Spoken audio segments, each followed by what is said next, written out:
Hello, everybody. Whoever's there, my apologies. We had a softball game I didn't know about. Well, I did know about, and then it just took too long. Yes, we did take a lot of notes, Kylie. All right. I'm here. What sort of questions can I help you guys with? Hola, Fiona. Fiona and everyone. Nice to see everyone. So you have Christian, Nancy Tori, Marissa, Kylie, and Fiona. All right. So tomorrow's a big day. You guys are going to do great. Bonjour. Oh, Spencer. What's up, Spencer? So sorry I'm on so late. Olivia was pitching, and we were at the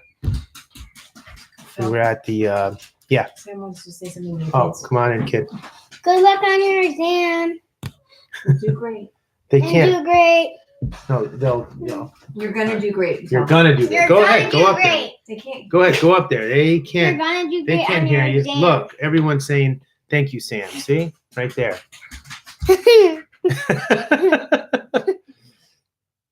Look. See, it's all popping up. All right. Very cool. Oh yeah, and Tessie said good luck too. All right. All right, guys. Ask away. We can do anything after the Civil War. Anything you guys want, really. Let's try to do this for like 30 minutes so you guys get some sleep. Because there's 20 of now. So I don't want to go too late. I want you guys to get some rest. Thanks. Yeah, he wants you guys to do really well. All right, first question is, why did Reconstruction end in 1877? Which is a great question. And actually, we didn't go over this. It's one of the things that we sort of went over. It was the Compromise of 1877, which basically, after the election of 1876, it was Rutherford B. Hayes and Samuel Tilden, and the Republicans wanted to keep power in the White House. So Hayes, who did not win there was disputed returns in the Electoral College, and Hayes wanted to hang on to the White House, as did the Republicans. So they came to a deal with the Democrats, who were still in the South, that they would appoint a Southerner to the cabinet. They would send money to the South. They would show some patronage to Southern politicians. And as long as and they had to withdraw all the troops from the South, which was a big piece of it. Then they would allow Hayes to have the disputed returns, which was about 20 electoral votes. So that basically made Hayes president of the United States. One of the few times we have a president who won the electoral but lost the popular. I forgot about Cleveland and Harrison. That actually happened with them too. Harrison won the electoral but lost the popular against Grover Cleveland in his second election. What did you expect from the short answer? Well, Fiona, that's a really good.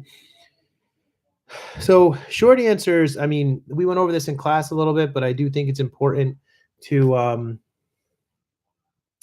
the first one is going to be based on a secondary source. So it's going to be based on some sort of historian's interpretation of some primary source. And you'll get 3 questions. It'll be questions 1, A, B, and C. And then that'll be based on like Gordon Wood's interpretation of the American Revolution from, something along those lines. Your second question is going to be based on a primary source. Hold on one second, buddy. It'll be based on a primary source, and it'll do the same thing, just like we learned in class, where you'll have to respond to that primary source. So that's question 1, question 2. And question 2 will be with either causation or comparison. Question 1 will be an analysis of the historian's piece. Hold on one second. So that's questions 1 and 2. What, dude? Come here. I said that Tessie said good luck. Oh, okay. And Tessie's saying good luck. Oh, okay. All right. They really appreciate that. You have some sauce on your cheek from the pizza. I'm just saying. But it's cool. You can get away with it. See, I couldn't get away with that. I'd be a slob, but you're cute. And that's usually, see, look, you're adorable. See, that's how it works. See, it's like, yes. I don't know if Tessie's cuter. You guys are tied, I think. Tessie is way cuter than me. I don't know, man. I don't know. You got sauce on that side too. How did you get it on both sides? Because I like eating pizza. All right. Okay. They said thank you. You rule, dude. You're the man. Tessie rules. All right. Not me. All right, back to the short answer. Okay. So the first one is analysis of secondary source material. The second one is either causation or comparison of a primary source material. Then for 3 and 4, I don't think so, Tori. You're going to do just fine. Then on 3 and 4, you get to choose one or the other. And that there's nothing. You don't have primary source. You don't have secondary source. It's just a question, and it's either going to be comparison or causation, whichever one question 2 wasn't. So if question 2 is comparison, this is going to be causation. That's how it works. And that I gave you guys those sheets explaining the short answer, so it explains it a little better than I just did. This is what I'm saying, Nancy, right? Sam and Tessie gave you guys good luck. So the 9 people on here are going to get a 5. That's what we're talking about. 10 people. Look at that. Just increased by 1. All right. I like that. So this will get likes across the board from everyone out there because of Sam and Tessie. All right. So does that answer your question, Fiona? Now, let me see. Christian, you had another one. Can I post a multiple choice question that stumped me, and can we go over it? Yeah, sure. Go ahead, man. Post it. Let's see what it is. Andy, I'm sorry. Have you really been watching this since 7:30? I hope you haven't been. I posted something on Google Classroom saying I was going to be a while. Well, oh, Jesus. I'm sorry, Andy. I'm sorry, buddy. All right. Tori, how much should we focus on memorizing specific years and time periods? What I would do is I would understand the time periods, and I would do your best to understand the eras in American history the way that we've learned it. So Christian, hold on. Let me go over that for a minute because I think this is going to be helpful for you guys. I want to take a look at this multiple choice. All right, hold on. We'll do this first. Which of the following actions by the Clinton administration best reflects the ideas about the scope of government? The decision to pursue military peacekeeping in the Balkans and Somalia, enactment of welfare reform to restrict benefits and encourage negotiation of new free trade agreements. So which of these following actions by the Clinton best reflects the ideas about the scope of government? All right, so we're looking at the scope of government.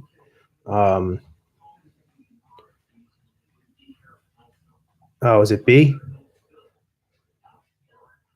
Oh, it was based on an excerpt. Okay. Well, was it B anyway? Just out of curiosity. Yeah, it's that. Yeah, that one's B. So in that case, when you're looking at the Clinton administration, you're really focusing on. In this case, it was talking that had to do with that piece on liberalism that we actually talked about in class, about how the role of government would actually play a role in the lives of the people. So, pardon me, how government would play a role in the lives of the people.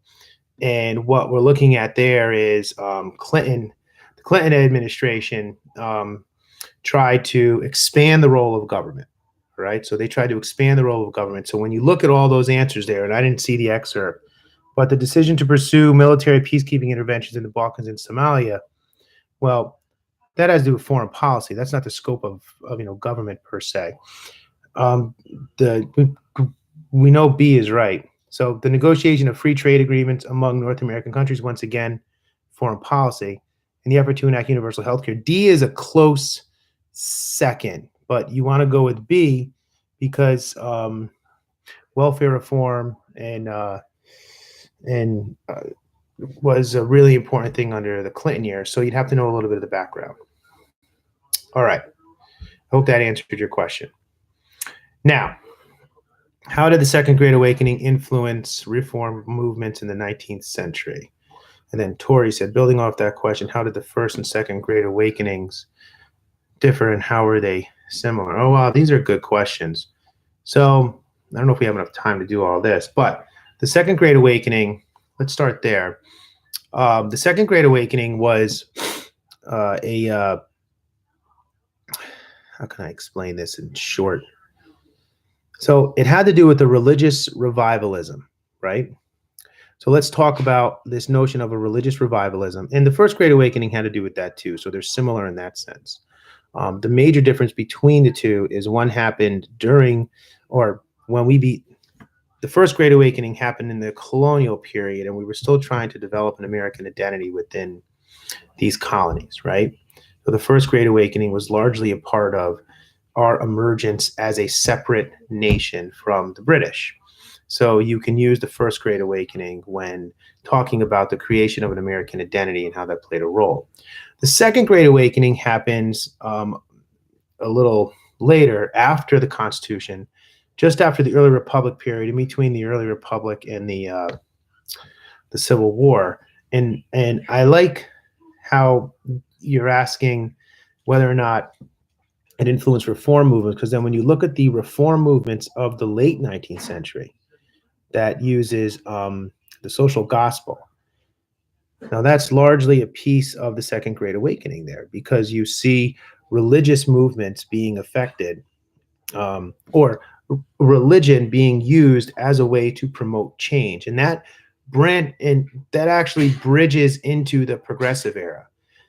So things like the Salvation Army, and just using the notion of the social gospel, where a lot of faith-based groups would actually play a role in urban renewal and trying to help out others during the progressive era.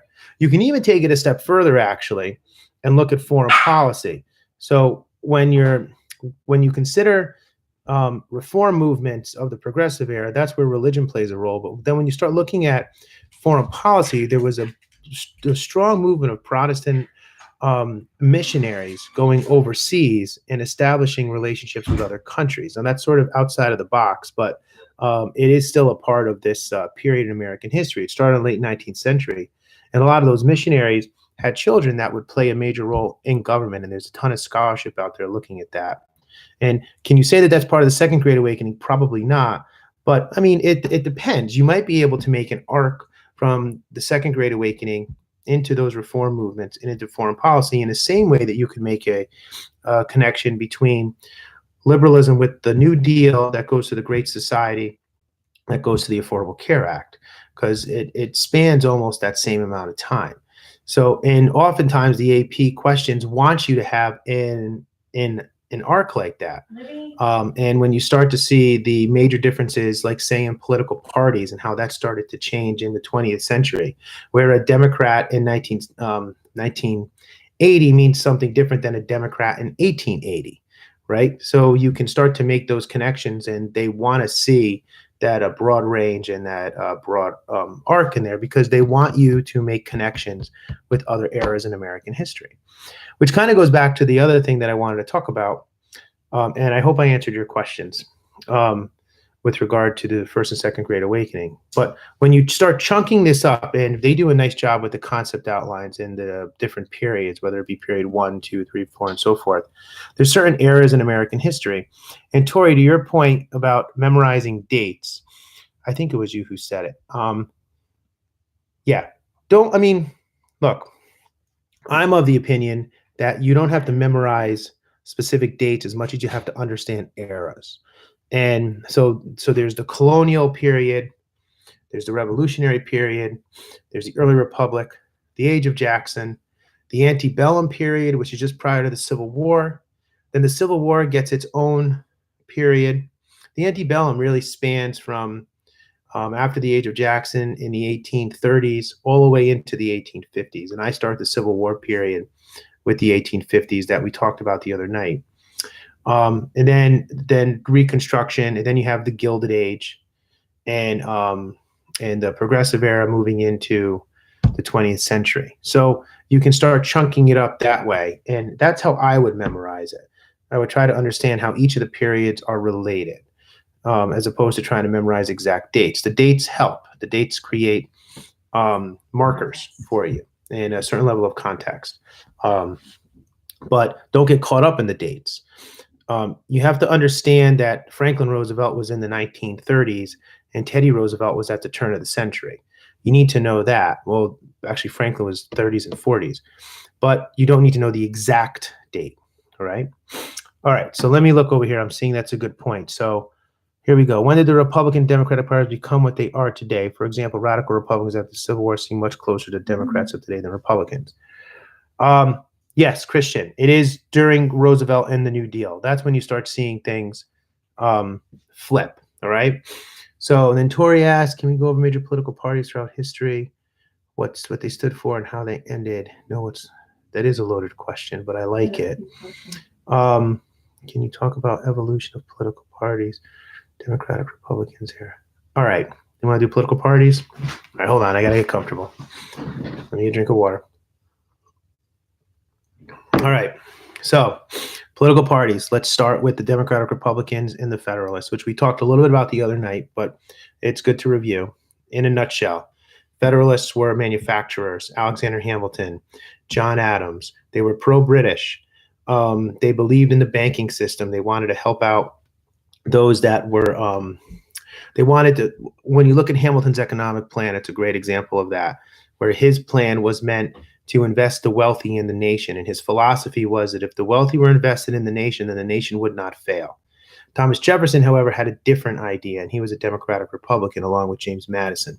And he was more pro-farming, pro-agriculture. He didn't want to be involved in foreign affairs.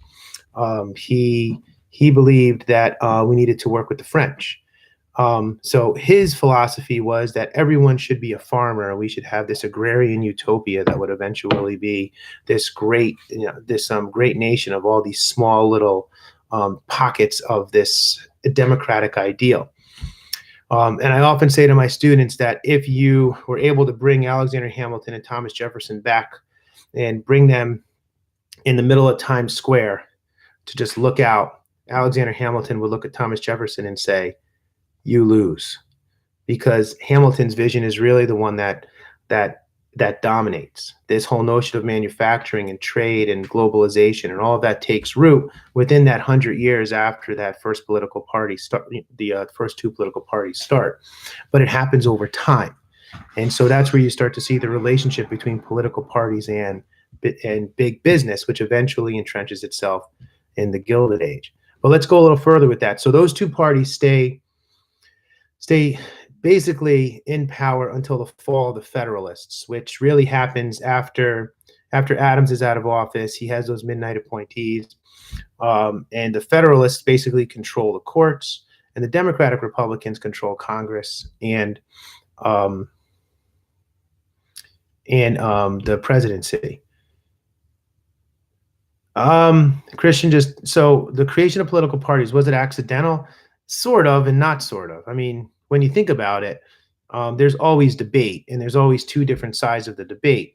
So all they're doing is naming those two different sides of the debate. And we as historians do our best to kind of categorize them in such a way that it helps us understand what they stood for. It gets confusing when you get to the turn of the century, the turn of the 20th century, but otherwise it's pretty well done, right? And it is somewhat accidental, but the nature of our government is set up for debate. So if it's set up for debate, you need to try to understand where everybody stands. So on that note, there's a period just after the election of Thomas Jefferson that's known as the era of good feelings. And that's when all these political parties basically were Democratic Republicans. And if you look at all of the presidential elections, each side are Democratic Republicans, even Andrew Jackson in 1824. So this whole era of good feelings comes to an end when Andrew Jackson runs in 1824, and then you have the corrupt bargain where he loses the presidency despite the fact that he won both the electoral and the popular, but he didn't have the majority in the electoral, so it went to the House of Representatives. John Quincy Adams becomes president, hence the corrupt bargain, because Henry Clay was Secretary of State. From there, you have the creation of the Democratic Party. And in 1828, Andrew Jackson is elected as president of the United States as the first Democratic president, the Democratic Party that we know. Some people argue that its foundation came with Thomas Jefferson because Jackson was a Democratic Republican before and he just dropped the Republican. Other historians argue that it was Jackson who was the first Democrat. So let's go with that, all right? Because the second two-party system has to do between the Democrats and the Whigs. And the Whigs were it was Henry Clay who basically ran the Whigs. And that political party was like the anti-Jackson party. You had Jackson, which was really more for the common man, especially in 1828, because they expanded the electorate to include all white men. It didn't matter if you owned land or not. And then you had the Whigs that were more of the elite, that were more of the John Quincy Adams and the Henry Clays and the people who were in government for a very long time. Andrew Jackson appealed to farmers, but so did the Whigs, because everyone was farmers back then. We didn't have big business the way that we had it in the wake of the Civil War. We had some manufacturing, but nothing like we did in the wake of the Civil War. Prior to the Civil War, close to 90% of all Americans had some level of farming happening in their life. So we were a farming nation. So that two-party system lasted for some time, from about Jackson all the way up to the 1850s, which we talked a little bit about in the last review, but just in case you weren't there. All right, Nancy's question. Hold on. The Jackson's version of Democrats have a more modern day Republican aspect. You know, that's a good question, Nancy. I mean, yes and no. I mean, if you study the Jackson administration, you see that Jackson, and I really feel this is related to the political discussion too. So if you study the Jackson administration, on the one hand, with the nullification crisis, he says that the federal government is strong and the union is strong and John C. Calhoun can't do this. And he really stands up and says that the central government has to have power. But then on the flip side of that, he gives the states a lot of power when it comes to Native Americans and Indian removal. And he takes away federal government power with the Bank of the United States. So I would argue that that period in the Democratic Party history was sort of malleable. They were trying to figure out where they stand on things. And to some extent, you see that happen a lot in the Democratic Party. He definitely, I'd say he was more laissez-faire, but then on the flip side of that, there wasn't a lot of big business to worry about. He certainly didn't want the government involved in the financial lives of the American people, which is why he opposed the bank. And the bank stood for this sort of corporation conglomeration that he believed was the ruination of the country. Do you see all those Asians I had in there? That wasn't bad, right? Conglomeration, ruination, corporation. I'm not messing around. All right. So that brings us into the 1850s, where you have the rise of the Republican Party, which we talked a little bit about, which was really about free soil, free labor, free men. And then you have the Democrats versus the Republicans, which was a combination of Northern Democrats, know-nothings, free soilers, and some other groups that sort of came together to form the Republican Party. Would you say that this is still the time period when the Democrats and Republicans at that time were? Yes, I would. The 1850s going into the, that's a good question. And I know a lot of historians tend to say that we're reversed. And in fact, I went to a talk a few weeks ago and a pretty prominent historian said exactly that, exactly what you just said, Nancy, that basically this period in American history, everything was reversed as to what it is right now. But I think that's a good way to characterize it, so you can sort of understand that the Democrats of today represented more of the Republicans of the 1850s and 60s, and the Republicans of today represented more of the Democrats of the 1850s and 60s. But only on certain things. It's like Republicans were always pro-business. Even if you go to the turn of the century with Harding and Coolidge and some of those presidents, with the exception of Teddy Roosevelt, who was a Republican, but he was one of the few that started to change the notion of government and the role that it plays in the lives of the people. And he wasn't liberal in the sense that his cousin was, Franklin Roosevelt, but he was in the sense of he wanted the government to be to help the average person, to give people opportunities. A square deal is what he called it. So he was the outlier. But when you get to Taft, didn't come down on business. Where Roosevelt was a trust buster, Taft wasn't. Calvin Coolidge literally called factories the temples of the United States, or like he believed that workers were meant to go there and basically keep America moving. Herbert Hoover did nothing to help the economy when it crashed in 1929. Those are 3 Republican presidents that did nothing when it came to the economy having issues because they believed that it would bounce back. Now, that's virtually the same way that Republicans in 2019 would. I mean, I don't know if they would handle it exactly like that because we have different things going on, but essentially they believe in deregulation of business, that we should have a free market society and that we should have laissez-faire. I mean, it's not to the extreme as they saw it in the 1920s and in the Gilded Age, but it was there, or it is there. They don't want to see regulation of the markets. So some things, they're the same. Other things, the thing that really sticks out mostly, and you see that especially in the 1960s, which is where we see the shift in civil rights. And you see the Democrats, you start to see it with the New Deal, but you see it really shift over with John Kennedy and Lyndon Johnson and the Civil Rights Act. And you see Democrats being known as the Civil Rights Party, as opposed to the Republicans who didn't say anything on it. It's not that they were segregationist or anything like that. In fact, most of the governors that were segregationists were Democrats, whether it be George Wallace, Patterson, or Orville Faubus, whoever it was. While they were Democrats, they were a part of the old Democratic Party that you can even argue went all the way back to the Reconstruction period that were segregationist. And that's where you start to see the flip that you're talking about with regard to civil rights. And it was Richard Nixon who, it was 60, what was it? He came up with this Southern strategy, and he came up with this idea in 68 and really used it in 72 when he was elected the second time. And that Southern strategy basically was to ingratiate the South to the Republican Party, where prior to that it belonged to it belonged to the Democratic Party.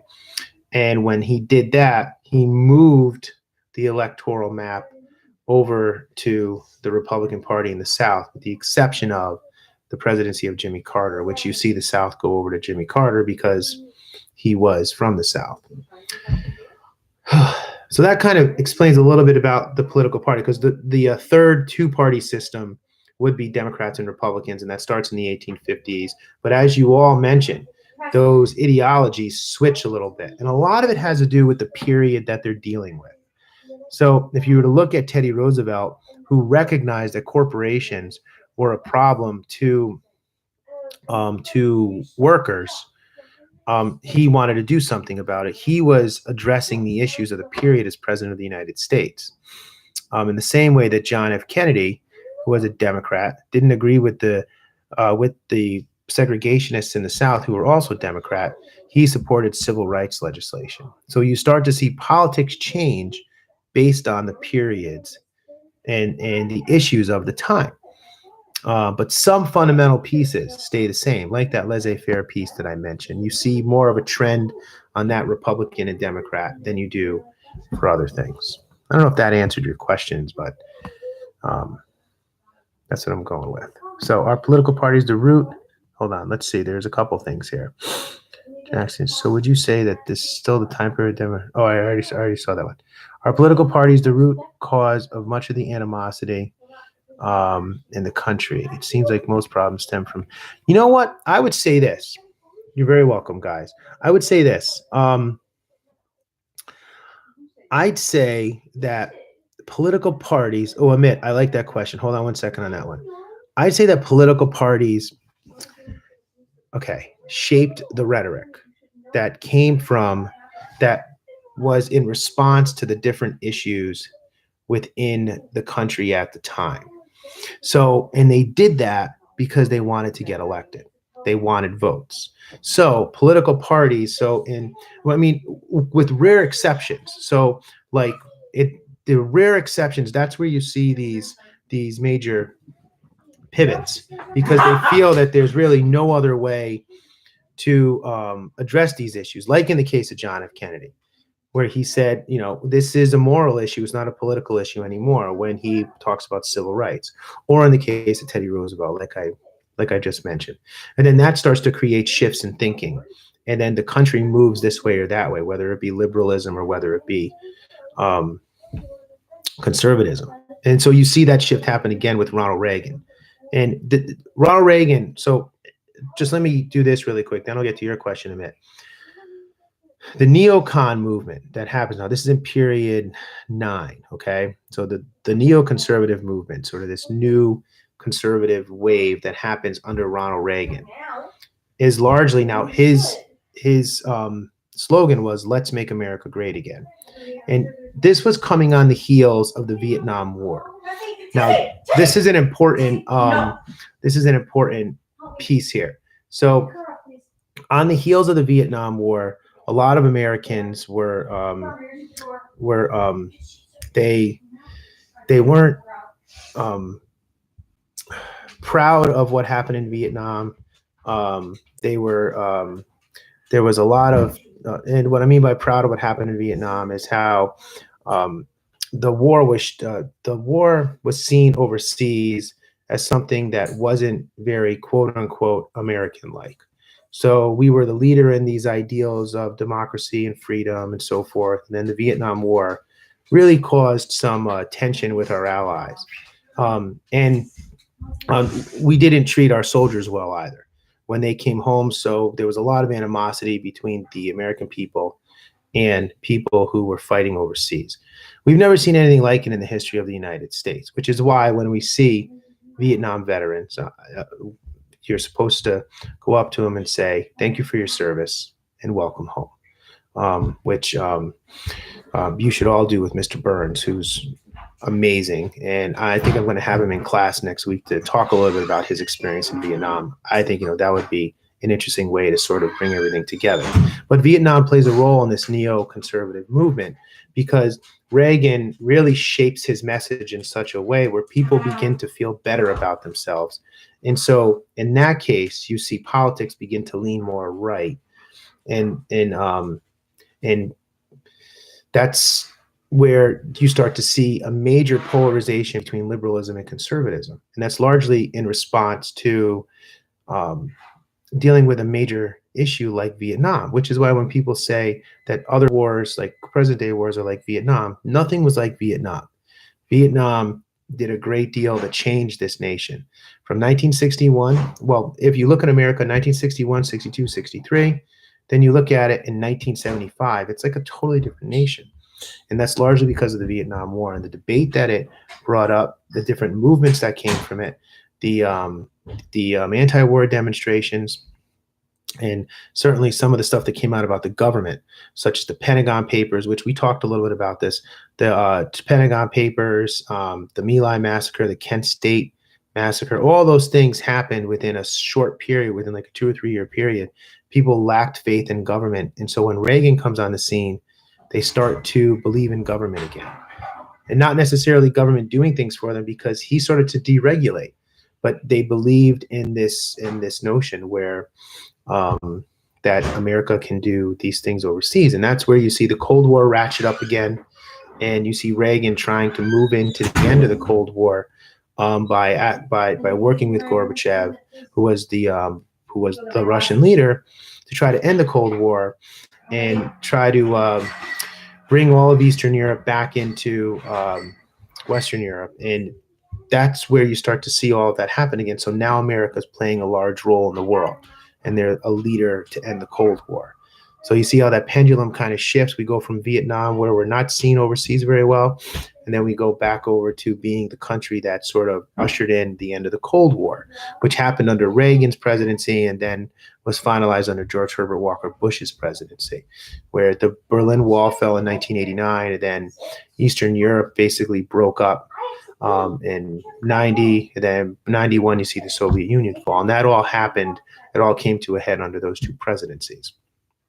All right, that was a lot, sorry, but I thought it kind of helped a little bit to maybe break down how politics played a role in foreign policy and how all of that kind of comes to a head. And those are, once again, those are the arcs you're going to want to look at.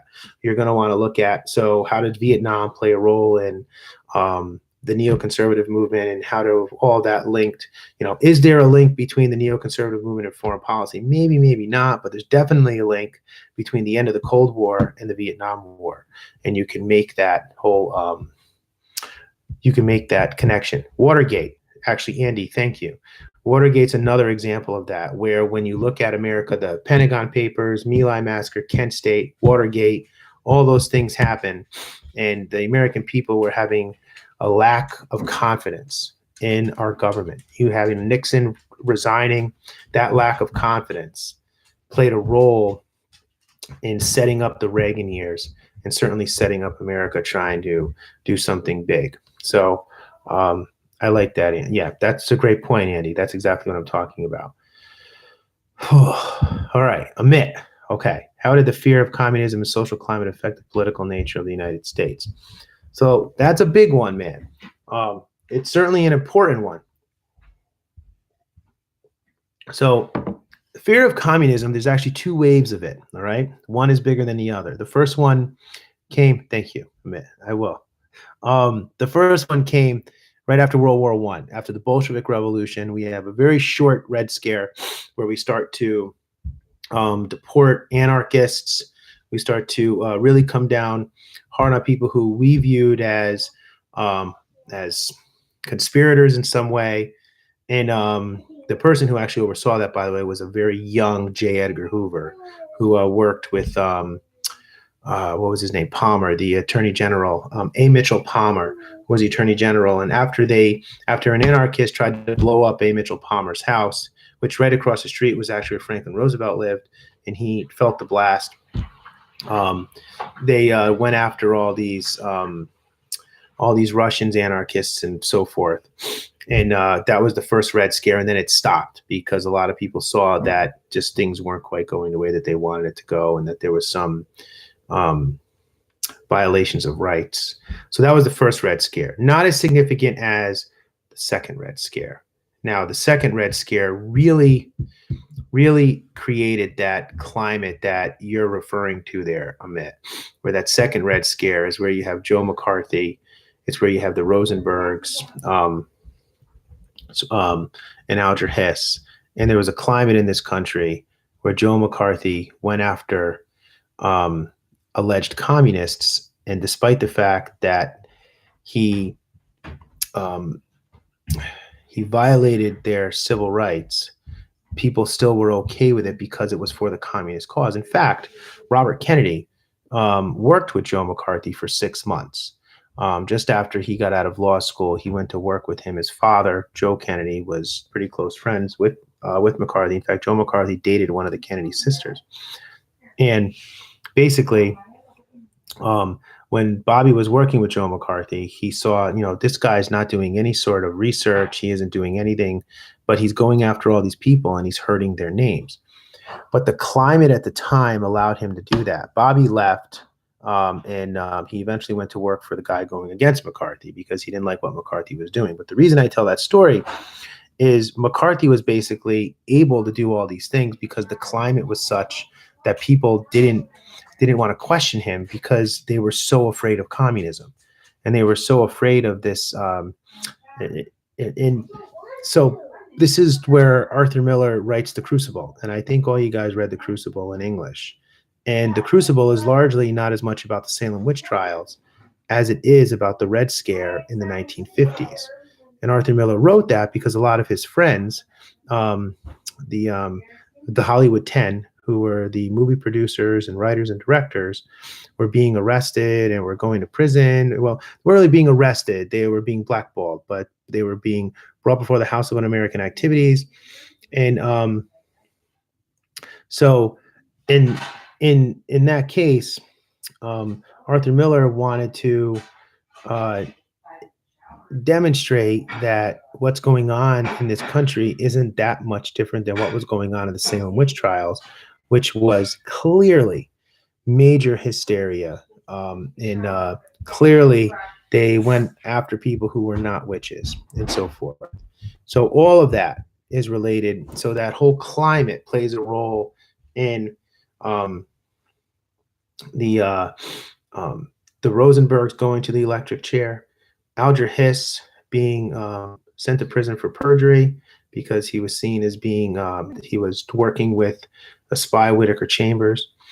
So all that played a role, and politics was absolutely affected by it. In fact, George Marshall, the architect of the Marshall Plan, who basically figured out a way to send money overseas to countries that were destroyed by World War II, and sent money over there so that it could avoid them going into communism. He was accused of being a communist too. And Dwight Eisenhower, who was president at the time, didn't say anything for Marshall, and Marshall was his boss during World War II. That's how afraid people were to speak out against Joe McCarthy and in this climate. So I think that answers your question a bit. Now, the other question down here, how did Americans react to getting involved in World War I? When did isolationism really become prevalent? All right, this is good. There were waves of isolationism and internationalism. And you're welcome, Amit. There were waves of internationalism. And so the best way to explain this, let's take the 20th century, okay? A lot of people like to use that. We tried to get involved internationally under Teddy Roosevelt, and even to some extent under Woodrow Wilson.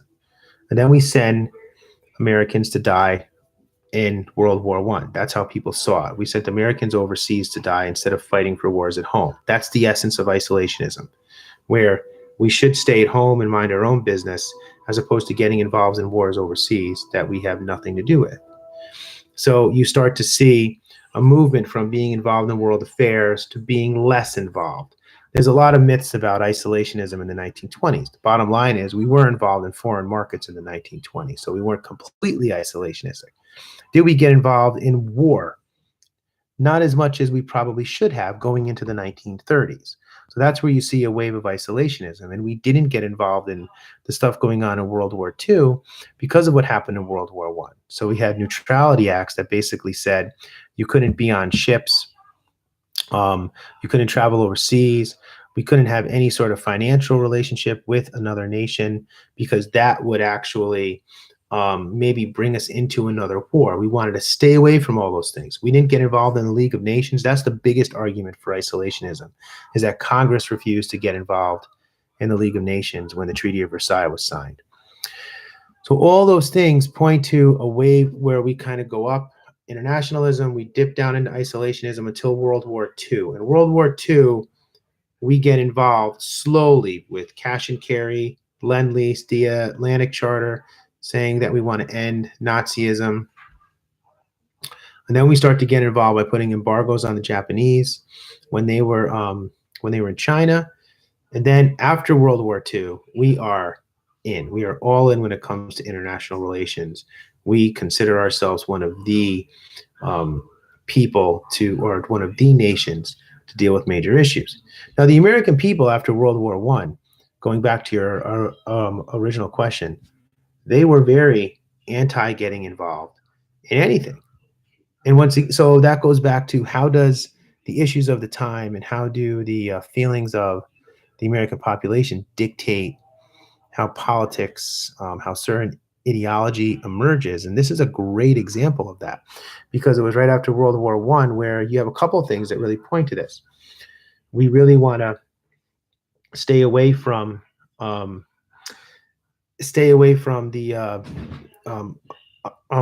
other countries. This is a good question down here. Sorry, that kind of distracted me because it's related to this. How does immigrants shape the history of the United States? Well, let's take this instance. So World War I, just after World War I, you have the Treaty of Versailles. We don't go into the League of Nations. Warren Harding runs on, let's go back to an age of normalcy where we're not involved in any country overseas. He ushers in a series of immigration reform, which is another piece of evidence that reduces the amount of immigrants coming into the United States in 1921 with the Emergency Immigration Act, and then later in 1924, I think it is, you'll have to check the date, 1924 with the National Origins Act under Calvin Coolidge. Those two acts reduce the quotas for immigrants into the United States by, the first act was 3% of the 1910 census. The second act was 2% of the 1890 census, which means that there's 20 years less of immigration.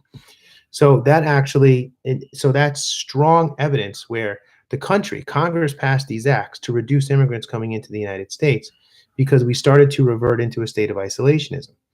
That's one example of how immigration can show where the country is moving this way or that way. Now, the larger answer to this question, how do immigrants shape the history of the United States? You have to look at that in a broader arc, all right?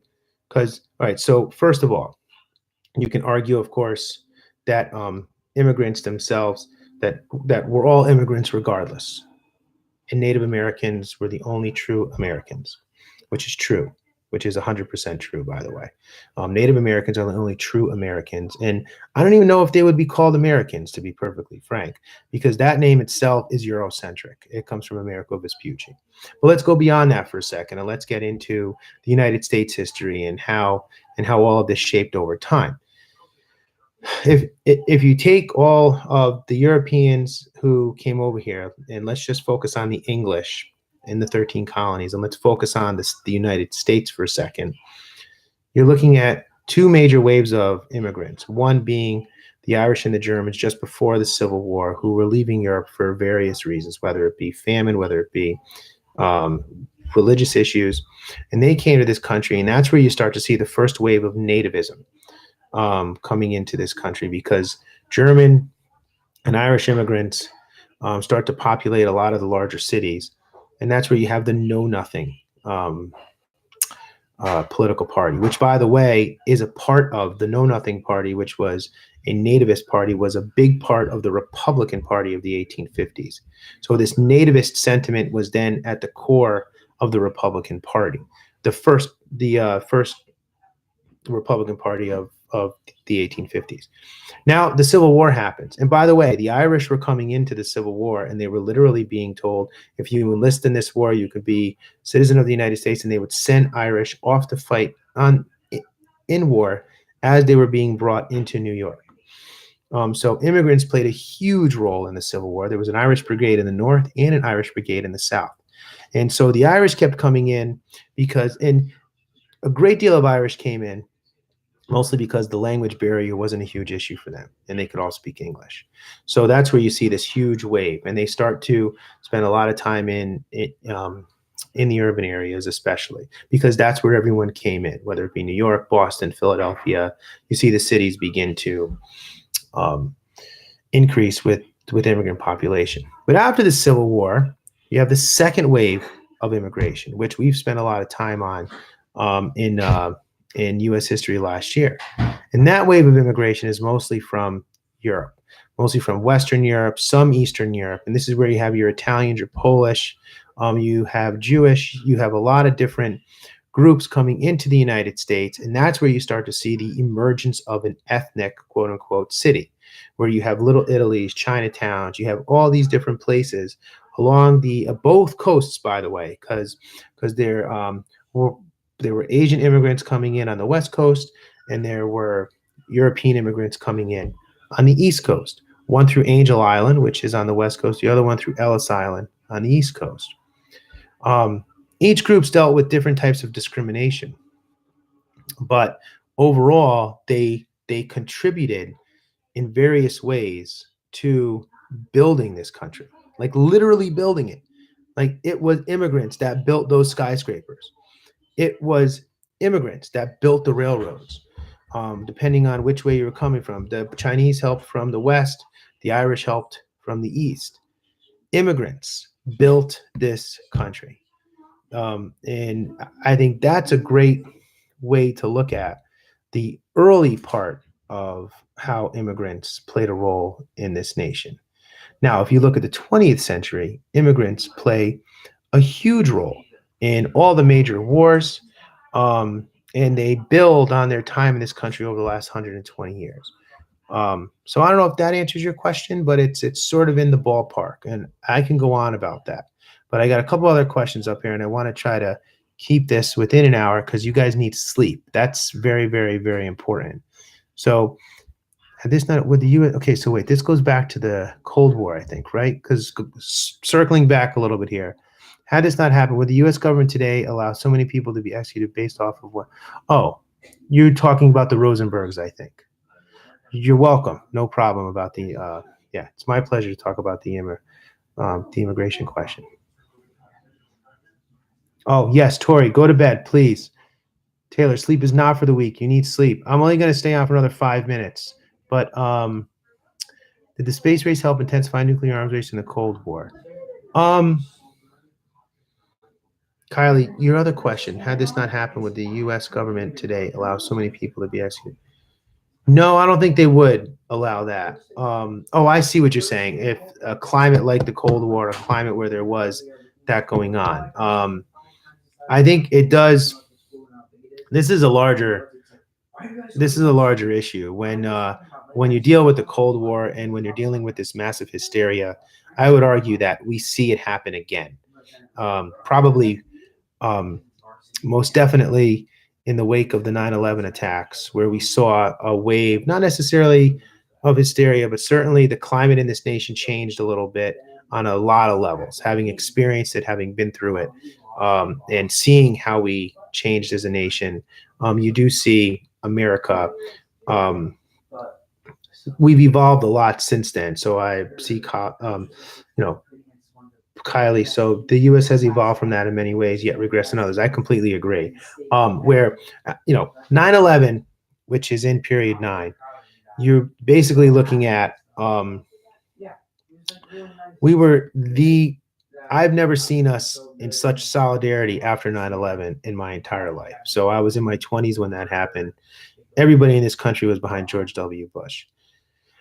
Now, in the wake of that, however, just like in any situation where a country is attacked, you do see pockets of, like you said, Kylie, sort of a regressive state where, look, we just want to protect ourselves.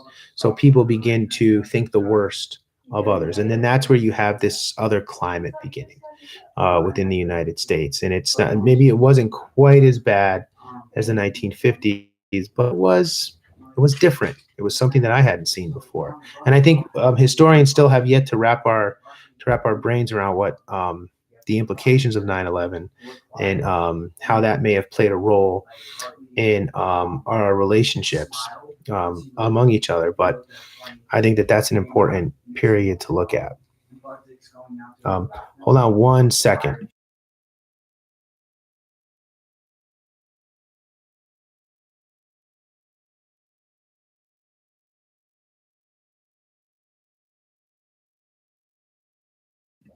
All right. Okay. Sorry.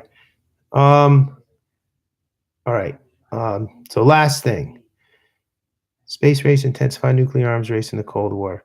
Yes, I did get it. It was a different, the space race was a different level of the Cold War. It had more to do with